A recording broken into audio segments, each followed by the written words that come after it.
Hey, what's up, everybody? It's Charles, and welcome you guys to another episode of the Dreamerspro Show, where we cover everything from sports, hot topics, classic debates, entertainment, and when we give you guys a fresh perspective on things and how we see them. And boy, oh boy, we got a breaking piece of news here for you guys here today.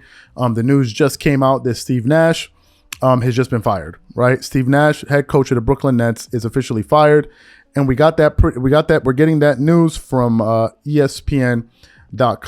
The news is just breaking right now. Basically, what the article is saying there from ESPN.com, they're saying Steve Nash is out as head coach of the Brooklyn Nets. The team announced Tuesday. We're talking about something that was announced less than 20 minutes ago.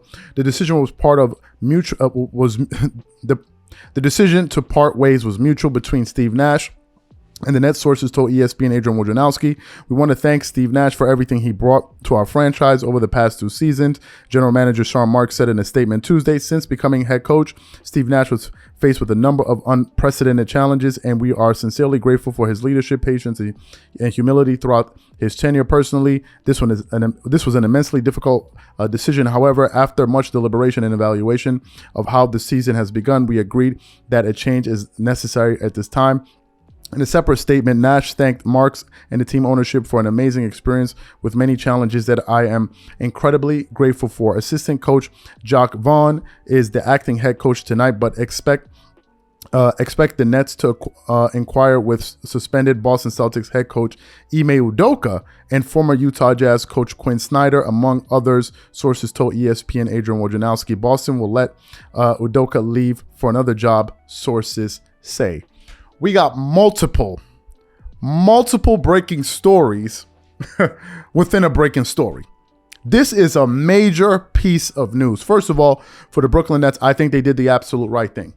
Okay, they needed to get rid of Steve Nash. I don't think he was the coach for that team. It seems like that locker room had totally tuned him out. They were no longer listening to him.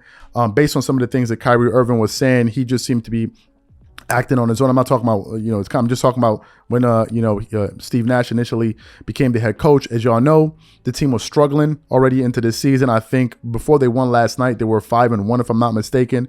They were not playing any defense. Steve Nash wasn't doing anything innovative, especially with that defense. And the team was struggling, right? As we all know, over the offseason, Kevin Durant requested that he wanted to be traded from that team. So to me, you could already tell that Kevin Durant had zero confidence in Steve Nash as a coach. And in fact, when the news initially broke, we heard that one of the ultimatums that Kevin Durant gave to the team was this: is either you fire Sean Marks or Steve Nash if you want me to come back. And the team elected not to do so. And now on November 1st, they're deciding that they need to fire Steve Nash. To me, I'm not sure how this is going to salvage their season in terms of, will this make Kevin Durant want to be committed to the team, or will he later on at a certain, at a later date, request to be traded from the Brooklyn Nets? That awaits to be seen. But I think they needed to do something as an organization. They couldn't stand back. They couldn't just wait and fold their hands and hope things got better. They needed to do something, right? You just can't sit there and wait. And I think it's a wake-up call to other teams out there in the NBA, especially if you look at a coach that I like a lot in Ty Lue. The Clippers are off to a pretty slow start, but I think when you see something like this, it makes other head coaches that are in hot seats and with coaching teams that have high expectations, in this case championship expectations. I think if they see what just happened to Steve Nash, is going to definitely cause them to act accordingly and be on their best behavior and try to do the best that they can, because it probably sends a message that, listen, you cannot take anything for granted, and at any moment, at any time, anything can happen. So you need to be ready. You need to keep your head on a swivel. And you need to make sure you're doing a good job with the team. For me, based on what they said, they're going to be going after Ime Udoka. I think that's going to be another story that we're going to cover in another show that you definitely don't want to miss here today. But to me, this is something that needed to happen, right? This is something that needed to happen. Steve Nash just seemed like, it just seemed like he didn't have a pulse on that team. And you could tell.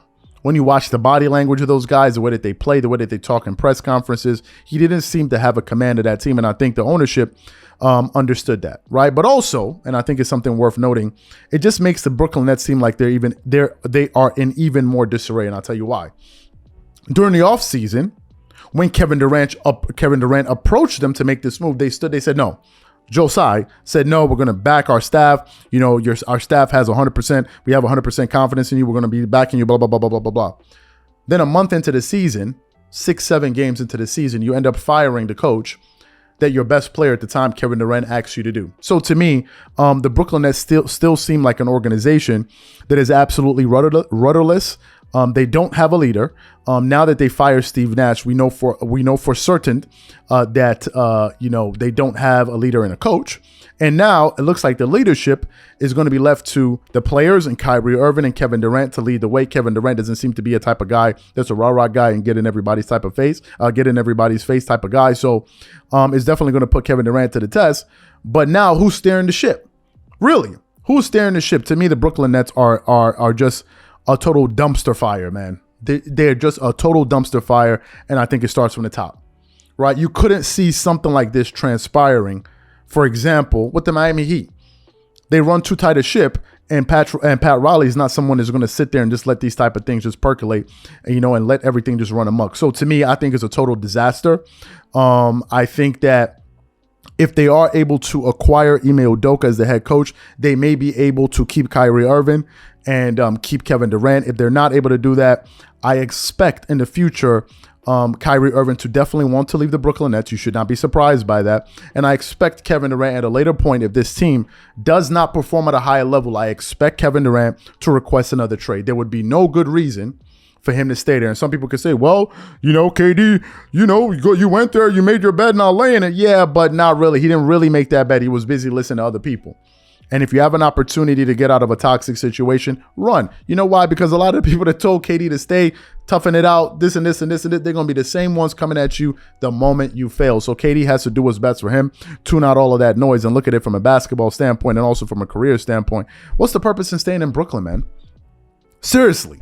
What is the purpose? Like, what's the positive thing going on in Brooklyn? Even if you want to look at a potential bright side in Ben Simmons is not even a bright side to the situation. What is Ben Simmons providing to this entire, the dynamic that they have going there? Ben Simmons is not even improving. So why would KD and Kyrie want to be with a guy or be in a situation where you have no coach, your leadership doesn't really know what the hell they're doing, and you have players that are not improving? So to me, this is a big piece of news, but I think a lot of us kind of expected this. Steve Nash just wasn't the guy for the job. He just wasn't the guy for the job, and you could see. 2 years into this experiment, 2.5 years into this experiment, whatever it is, he just wasn't the guy for the job. And I think they did the right thing by firing him. And now what's most important is what they're going to do subsequently, right? And how is this team going to be able to stay afloat with this type of news out there? And who's going to really step up and be the leader? Is it going to be Kyrie? Is it going to be the new interim head coach? Is it going to be Kevin Durant? Who's it going to be? That's something we have to wait and see. But this is the news for now. So leave your thoughts and comments in the comment section, and we definitely catch you guys on the next show. Peace.